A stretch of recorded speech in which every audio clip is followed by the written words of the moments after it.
लाभार्थ्याचं नाव जर एकच असेल तर त्याचं आधार कार्ड हे सुद्धा एकच असतं आणि आधार कार्डची लिंक्ड अकाउंट सुद्धा एकच असतं. त्यामुळे ज्या वेळेला इतक्या मोठ्या पद्धतीनं योजना ही राबवली जात असते त्यावेळेला त्या संदर्भातली नियमावली असेल, इतर सर्व ज्या बाबी असतील ह्या सुद्धा आम्ही स्थानिक प्रशासनापर्यंत वेळोवेळी या पोहोचवलेल्या आहेत. त्याच्यामुळे या संबंध प्रकरणाची तपशिलात जाऊन चौकशी झाल्याशिवाय नक्की तिथं काय लॅब झालेला आहे हाही आम्हाला कळणार नाही. गैरप्रकार झालेला या योजनेमध्ये नाही, खरं तर त्या संदर्भामध्ये माध्यमांकडूनच आम्हाला माहिती मिळालेली आहे.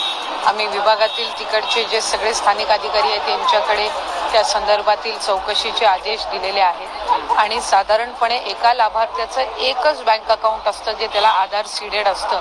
म्हटल्यावर एका व्यक्तीने जर एकाच नावाचे 30 फॉर्म भरले असतील तर अशा पद्धतीचं हे शक्य नाही, कारण त्याला अकाउंट एकच असते. प्रत्येक ह्याचा आधार कार्डचा नंबर कन्फर्म्ड असतो, आधार कार्डचा सोबत लिंक असणारी बँक अकाउंट ही त्या ठिकाणी व्हेरीफाईड असते.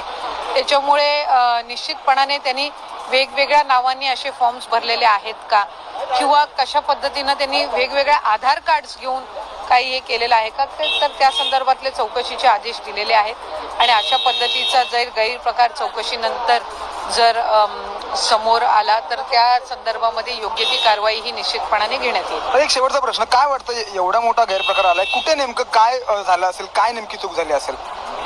मला खरं तर या संदर्भातली तपशिलात विभागाकडून आम्ही अहवाल मागवलेला आहे. तर त्याच्यामुळे त्या संदर्भामध्ये कुठल्या पद्धतीनं त्यांनी काय तिथं घोळ केलेला आहे किंवा कशा पद्धतीनं त्याचा गैरवापर केलेला आहे हे चौकशी केल्यानंतर त्या अहवालात त्या ठिकाणी आम्हाला उपलब्ध होईल आणि एकदा त्या संदर्भातला अहवाल आला की निश्चितपणाने ती जी कारवाई आहे त्या पर्टिक्युलर व्यक्तीवर ती सुद्धा केली जाईल.